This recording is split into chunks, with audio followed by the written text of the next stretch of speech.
인간의 신체 기관 중에서 가장 창의적인 곳이 어디일까요?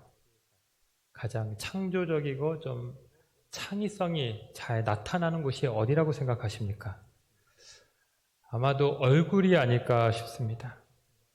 우리 얼굴에는 이 수만 가지의 표정과 감정이 담겨 있죠. 또 얼굴의 여러 주름과 피부 톤 속에는 지나온 삶의 흔적이 새겨져 있습니다.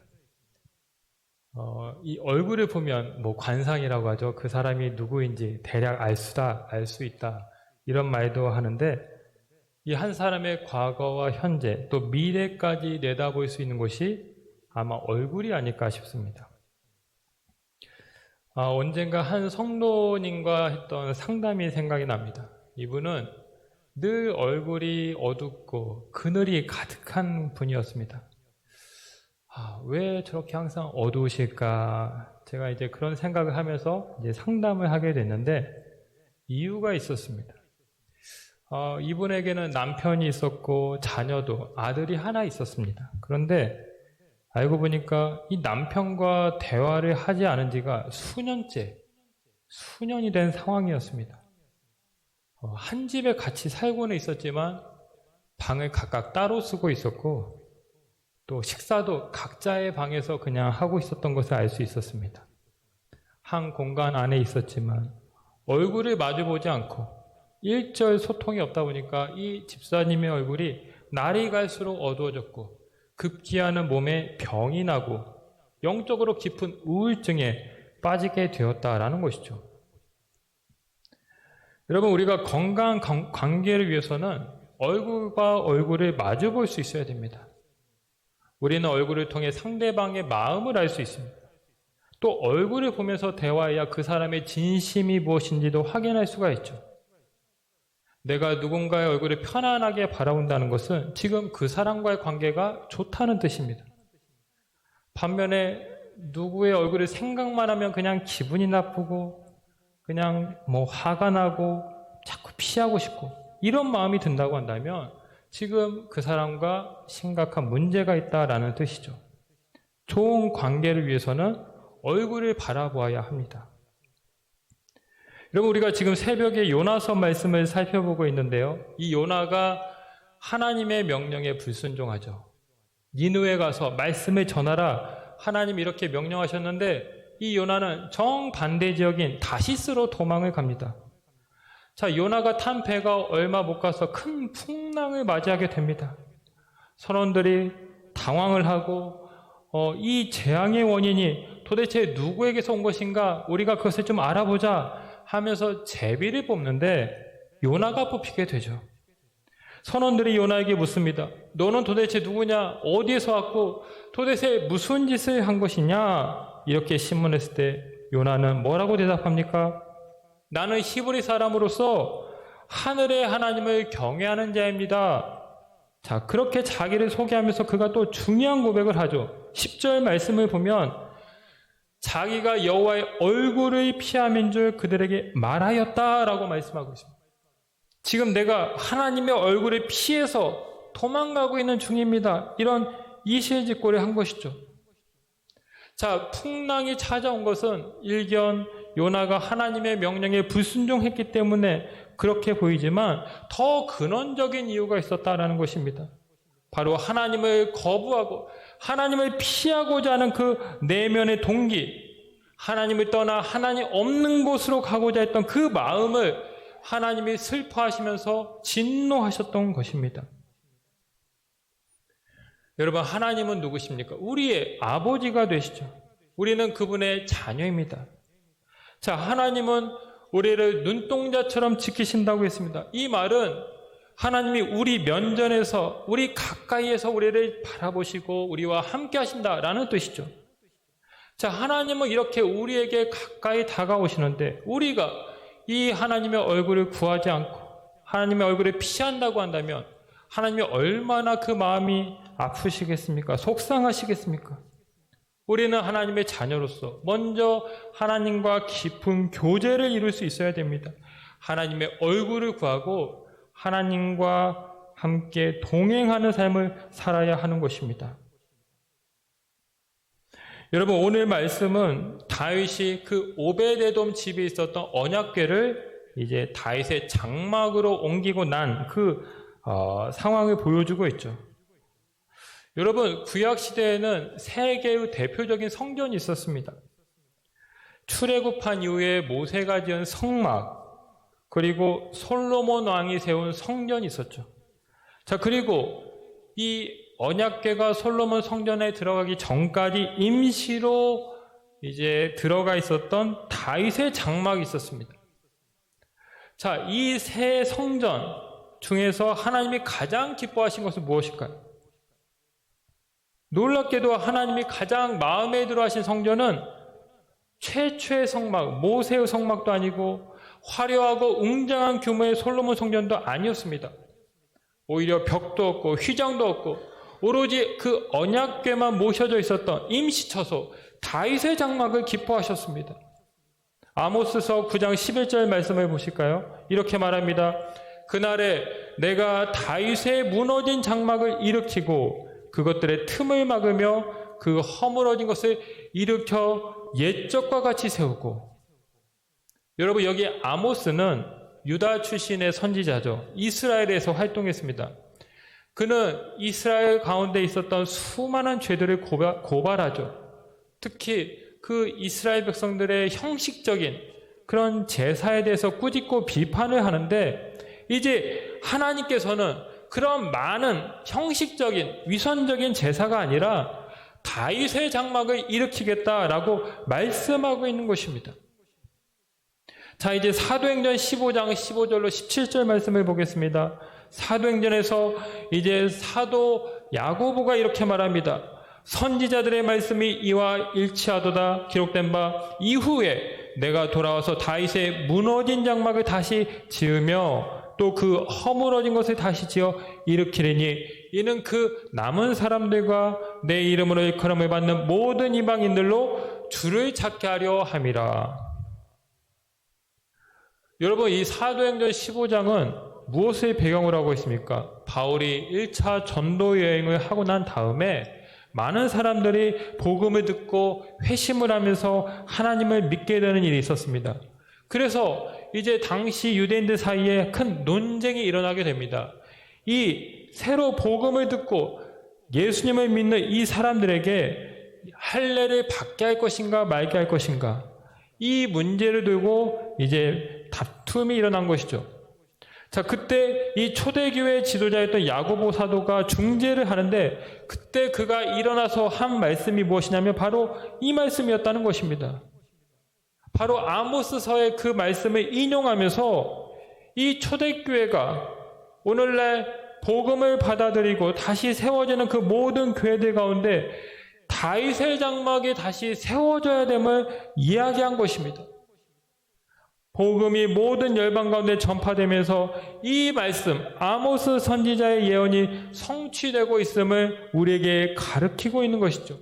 그리고 오늘날 모든 교회가 또 이 말씀을 붙잡고 이 말씀이 성취될 수 있도록 해야 된다라는 것을 보여주는 것입니다. 모세가 지은 그 성막은 최초의 성막이라는 상징성이 있었죠. 하나님은 늘 구름 기둥, 불 기둥으로 이스라엘 백성들과 함께 하셨습니다. 성막 가운데 임재하셨죠. 이스라엘 백성들이 40년 고난을 무사히 통과할 수 있었던 것은 그들 가운데 이 성막이 있었기 때문입니다. 자, 그런가 하면 솔로몬 성전은 최초의 성전입니다. 이 솔로몬 성전의 지성소는 모세의 성막보다 2배나 더 컸습니다. 성막은 조각목, 천, 가죽 등으로 지어졌지만 솔로몬 성전은 백향목, 금, 돌 등 값비싼 재료로 지어졌습니다. 이 규모나 크기 면에서 이 솔로몬 성전에 따로 성전이 없었던 것이죠. 자, 그런데 하나님은 모세의 성막이나 솔로몬 성전이 아니라 초라하고 볼품없는 그 다윗의 장막을 말씀하셨습니다. 왜? 하나님은 도대체 무엇 때문에 이 다윗의 장막을 기뻐하신 것입니까? 그것은 이 다윗의 장막이 하나님의 얼굴을 구하는 예배 처소였다라는 것입니다. 여러분, 오베데돔 집에 머물러 있던 그 벗개를 다윗이 이제 모시고 예루살렘 성으로 가져오게 되죠. 다윗은 이때 너무나도 기뻤습니다. 그 블레셋에 빼앗겼던 그 벗개를 마침내 되찾아오고 자신의 장막에 모실 수 있어서 그는 너무 기쁜 나머지 치마가 벗겨지는 것도 모를 정도로 기뻐하며 춤을 추었습니다. 아내 미갈이 창문으로 이 모습을 지켜보다가 채통도 없이 왕이 저렇게 춤을 춘다고 경멸했지만 다윗은 아랑곳하지 않았습니다. 그는 사람의 시선을 의식하는 자가 아니라 하나님을 바라보고 열정을 다해 하나님을 기뻐한 예배자였기 때문이죠. 여러분, 오늘 본문을 보면 이 다윗이 언약궤를 모시고 나서 한 일이 있습니다. 그가 레위 사람, 그 예배를 전문적으로 드리는 그 레위 사람들을 세워서 여호와의 궤를 섬기게 한 것이죠. 그리고 여호와를 찬양했다고 나오는데 특별히 6절 말씀을 보면 이 제사장들이 하나님 앞에서 항상 나팔을 불었다라고 말하고 있습니다. 여러분, 이 다윗의 장막이 세워진 기간이 약 40년 정도입니다. 40년 동안 그 벗궤가 다윗의 장막 안에 안치가 되었는데 이때 다윗은 제사장들을 순번에 따라 세워서 하루도 끊이지 않고 항상 예배가 드려지게 했습니다. 하루 24시간, 1년 365일, 40년 가까이 늘 그 다윗의 장막 안에는 찬양이 있었고 기도가 있었고 하나님을 향한 예배가 있었다라는 것입니다. 시편 134편 1절로 2절 말씀을 보시면 이렇게 말합니다. 보라, 밤에 여호와의 성전에 서 있는 여호와의 모든 종들아, 여호와를 찬송하라. 성소를 향하여 너희 손을 들고 여호와를 찬송하라. 자, 밤에 여호와의 성전에 있는 너희 모든 종들, 이렇게 말씀하고 있죠. 밤중에도 하나님을 찬양했다라는 것입니다. 다윗의 장막 안에는 늘 예배가 있었습니다. 늘 주님을 향한 찬양이 있었습니다. 이것을 하나님은 기뻐하셨다라는 것입니다. 외형적으로 보면 가장 열악하고 볼품없는 장막이었습니다. 하지만 이 다윗의 장막에서는 그 어떤 성전에서보다도 더 많은 예배가 드려졌습니다. 하나님의 임재가 분명하게 나타났습니다. 다윗은 누구보다도 하나님의 얼굴을 구하는 데 최선이었고 하나님을 예배하는 일에 진심을 다했습니다. 그래서 하나님은 그런 다윗을 기뻐하면서 다윗의 장막이 다시 세워져야 한다라고 말씀하신 것입니다. 작년 10월 정교인 수련회가 있었습니다. 그때 우리가 참 많은 은혜를 받았죠. 저는 개인적으로 그런 하나님의 마음을 제가 받을 수 있었습니다. 기도의 불을 꺼트리지 말라. 기도의 불을 꺼트리지 말라는 그 마음을 하나님이 저에게 주셔서 참 감사했습니다. 그리고 11월이 되어서 우리가 다니엘 기도회를 드렸죠. 저는 그때 개인적으로 그런 기도 제목이 있었습니다. 기도의 종이 되게 하옵소서. 하나님, 저에게 뜨거운 기도의 열정과 기도를 사모하는 마음과 기도할 수 있는 능력을 주옵소서. 이런 기도에 대한 기도 제목을 가지고 기도를 했습니다. 그리고 이제 다니엘 기도회가 끝나갈 무렵 한 20일차가 되던 날이었습니다. 이제 밤에 잠을 자는데 제가 꿈을 꾸었습니다. 너무나 선명하게 꾸어서 제가 그 꿈을 꾸고 나서 바로 잠에서 깼는데 어떤 기도회였습니다. 어떤 기도회 가서 제가 기도를 하고 있는데 밤 12시가 되도록 계속해서 기도하는 그런 꿈이었습니다. 그러다가 이제 잠에서 깼죠. 도대체 이게 무슨 꿈일까? 왜 이런 꿈을 꾸었을까? 이제 생각을 하면서 다시 잠을 청해 보았지만 또 잠이 오지 않았습니다. 그래서 제가 이제 그날 그 맥체인 말씀을 이제 읽게 되었죠. 그날 읽을 말씀이 바로 오늘 본문 말씀입니다. 역대상 16장 이 말씀이었죠. 하나님의 궤를 메고 들어가서 다윗이 그것을 위하여 친 장막 가운데 두고 번제와 화목제를 하나님께 드리니라. 또 레위 사람을 세워 여호와의 궤 앞에서 섬기며 이스라엘 하나님 여호와를 칭송하고 감사하며 찬양하게 하였으니. 제가 이 본문을 읽는데 하나님의 너무나도 분명한 뜻이 느껴져서 막 소름이 돋을 정도였습니다. 너무 감사했습니다. 왜 하나님이 나에게 자꾸 기도에 관한 마음을 주실까? 기도에 관한 마음을 갖고 기도하게 하셨을까? 근데 그 이유가 이제 깨달아졌습니다. 하나님이 기도하게 하시고, 또 이제 우리 교회 가운데 이 다윗의 장막을 세워서 하나님을 진정으로 예배하고 기뻐하는 예배자가 되길 원하시는구나. 이것을 하나님이 기대하시는구나. 그런 하나님의 마음이 느껴진 것입니다. 하나님의 얼굴을 구했던 그 다윗처럼 우리가 전심으로 하나님을 기뻐하고 하나님을 열정을 다해 예배하고 하나님을 찬양하는 것, 하나님께 기도하는 것, 이것이 하나님의 마음이라는 것을 제가 깨닫게 된 것이죠. 말씀을 통해서, 기도를 통해서 분명히 알게 되었습니다. 그래서 이것을 올해 우리 교회 목회 방향으로 삼아야겠다 결심을 한 것입니다. 여러분, 올해 우리 교회는 이 다윗의 장막을 세우기 위해서 몇 가지 변화를 주려고 합니다. 여러분, 우리가 주일 대예배 때 앉아서 그냥 말씀을 읽고 있죠. 그런데 이제 우리가 일어서서 말씀을 봉독할 때는 일어서서 하나님의 말씀을 받기 원합니다. 이 느헤미야 8장을 보면 그 바벨론에서 돌아온 이스라엘 백성들이 이제 성전을 다 짓고 난 다음에 예배를 드리게 됩니다. 학사 에스라가 말씀을 펼치고 읽게 되는데, 그때 성경을 보면 모든 백성이 다 일어나서 하나님의 말씀을 받고 그 말씀이 다 읽어졌을 때 아멘 아멘 이렇게 응답했다라고 나와 있습니다. 이 말씀을 읽을 때 일어서는 것은 그냥 형식적인 의례가 아니라 성경적 근거가 있는 것이죠.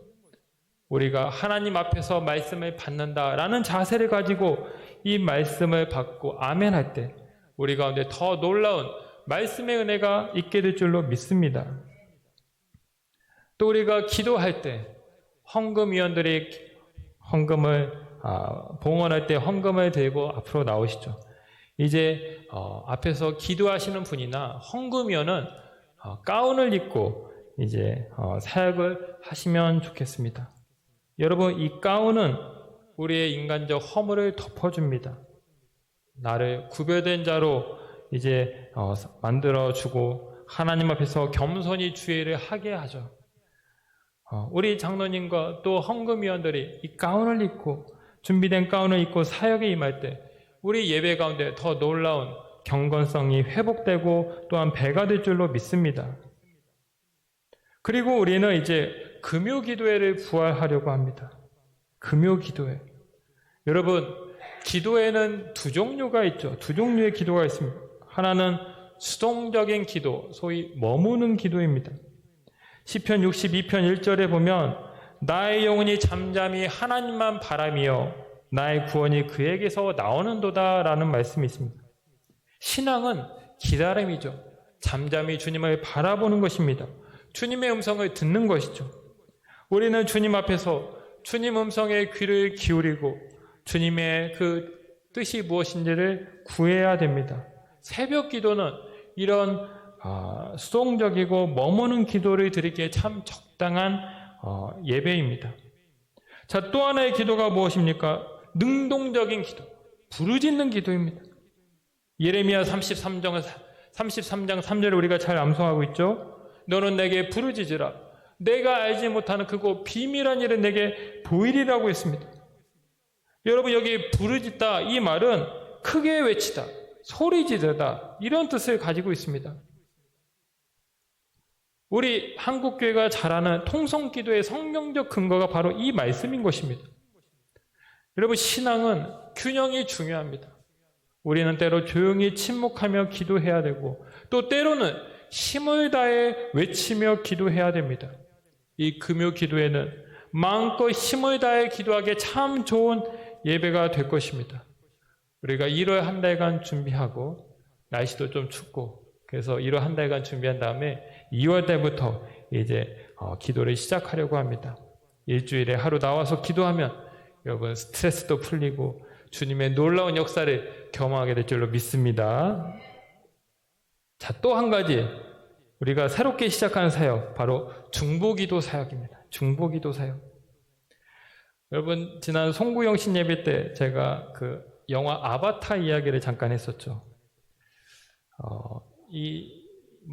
영화 설교 시간에 영화 이야기 너무 불경스러운 거 아니냐? 전혀 그렇지 않습니다. 여러분, 이 세상의 모든 미디어나 만물 속에 다 하나님의 어떤 계시, 섭리가 또 서려져 있습니다.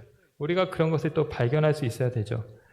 이 3편을 보면 그 제의족이 등장합니다. 이 나비족의 어떤 재산과 물건을 약탈하는 나쁜 종족, 제의족이 이제 최첨단 무기를 가진 인간과 결합해서 연합하면서 나비족을 공격하게 됩니다. 그래서 이 착하게 선량하게 살던 나비족이 큰 위기에 빠지게 되죠. 자, 이때 나비족의 한 아바타가 이제 그 공경에 빠진 자신의 종족을 구하기 위해서 기도를 하게 됩니다. 그 자신들이 믿는 신 에이와라는 신적 존재에게 기도를 하는데 이 기도가 잘 되지 않습니다. 엄청난 저항과 거센 반대에 부딪힙니다. 마치 그것을 보는데 우리의 기도를 방해하는 사단의 어떤 공격, 그런 것이 저는 또 생각되어졌습니다. 어쨌든 기도가 쉽지 않습니다. 그런데 이 한 종족이, 한 아바타가 그렇게 기도를 하니까 다른 동료 둘이 또 함께 합세해가지고 손을 잡고 같이 기도를 하기 시작합니다. 그러자 점점 앞으로 전진하게 되고 그 신적 존재에게 다가서면서 마침내 그 에이와가 고개를 돌리면서 이제 큰 도움을 얻게 됩니다. 초월적 도움이 그때부터 나타나면서 그 나비 종족이 결국 전쟁에서 승리하게 됩니다. 참 인상적이었던 것은 그 어려운 순간에 기도를 통해서 문제를 돌파했는데 이것이 꼭 성경에 나오는 중보기도의 원리를 보여주는 것 같았습니다. 예수님도 두세 사람이 내 이름으로 모이는 곳에 나도 너희들 중에 거하겠다고 하지 않았습니까? 하나가 아니라 셋이서 기도할 때 그런 어떤 능력을 경험할 수 있었고, 또 그렇게 셋이 기도할 때 그 신적 존재의 얼굴이 나타나게 됐다라는 것이죠. 우리가 기도하면 하나님께서 우리에게 당신의 얼굴을 보여주실 줄로 믿습니다. 우리는 기도를 통해서 주님께 나아가고 기도를 통해서 주님을 만나는 것입니다. 여러분, 성경에서 줄곧 강조하는 것이 기도인데 이 기도 중에서도 가장 강력한 기도가 바로 중보기도입니다. 모세나 아브라함이나 성경의 모든 위인들은 다 중보기도자들이었습니다. 에스겔서 22장 30절 말씀을 보시면 이렇게 말합니다.